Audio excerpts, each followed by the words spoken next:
In this section, we've seen the power of React and D3 combined together. We're able to take a histogram D3 chart, and then we're able to combine it with other libraries. We use the Recoil State Management from Facebook, and we use Material UI, and we combine other libraries to create a widget that can combine different elements and interacting with those different elements using the same data.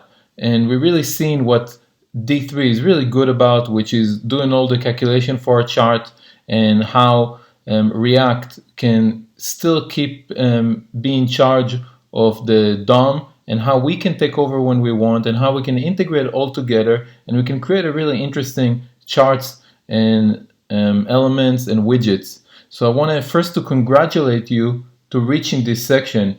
The way this course is built is that this is really halfway through in my mind, because what you've done so far gives you all the tool and all the power to really start in creating charts. The rest of the chapters is really creating more sophisticated widget, building more on top of it and creating more charts, and showing you how to work with other libraries, how to publish your work, how to optimize. So what you've done so far really empowering you, if you follow the program and you really understand all the examples, really empower you to start creating your chart. And I want to congratulate you to reaching this section, and let's continue and build more charts. And I'm really excited to keep going.